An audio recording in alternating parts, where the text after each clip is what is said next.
तनी। कौन? अच्छा तो हमार शादी हो गई तो भुला गइला। ओ ललटेनिया। अरे हाँ हो। दर्द में बुझाता रू। कहनी कि आज तनी चल है। का हो भदार के ठंडा मार देले बका। अरे बात अइबा तब नु बताई।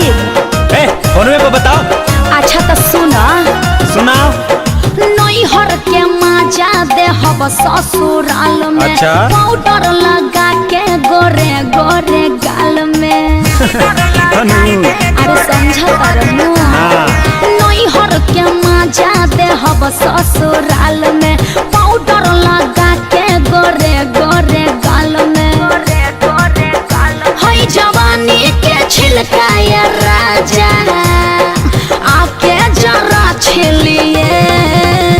जाने तो हर का हो जाने तो हर जाने तो हर भातारी रहतार दिलिए तो एही से कहेलु बार बार मिलिए। अरे जाने तो हर भातारी रहतार दिलिए एही से कहेलु बार बार मिलिए।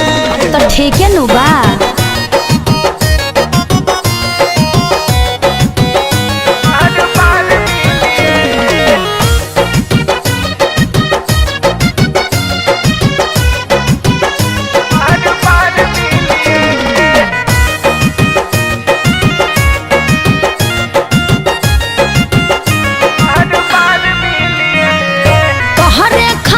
हम सजा लेब सिंगार हो बाबू सोना बोले करबा प्यार हो।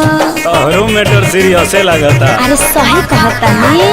जब ले हो नहीं खन देबू खूबे माजा छोड़ देबू जहिया अहे तोहर राजा। अरे सुनब तबे नु खेलल जाई खूबे लभर डंटायो रे गेलिए। जाने तो हर हाँ हो जाने तो जाने तो हर भातार रहतार दिलिए तो एही से कहेलु बार बार मिलिए। जाने तो हर भातार रहतार दिलिए एही से कहेलु बार बार मिलिए। केनु बा। बार बार मिलिए बार बार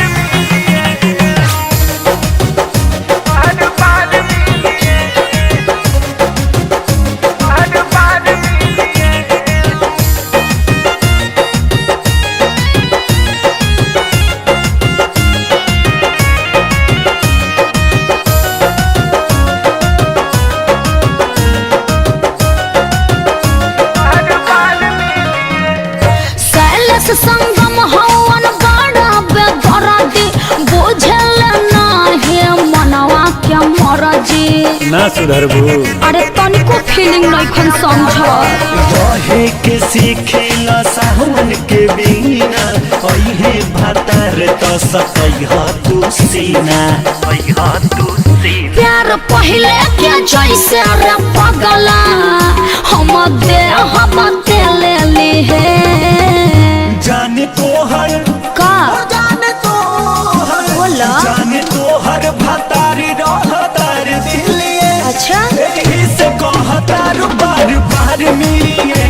जाने तो हर भातारी रहतार दिलिए एही से कहेलु बार बार मिलिए। अरे मौका के फायदा उठावे के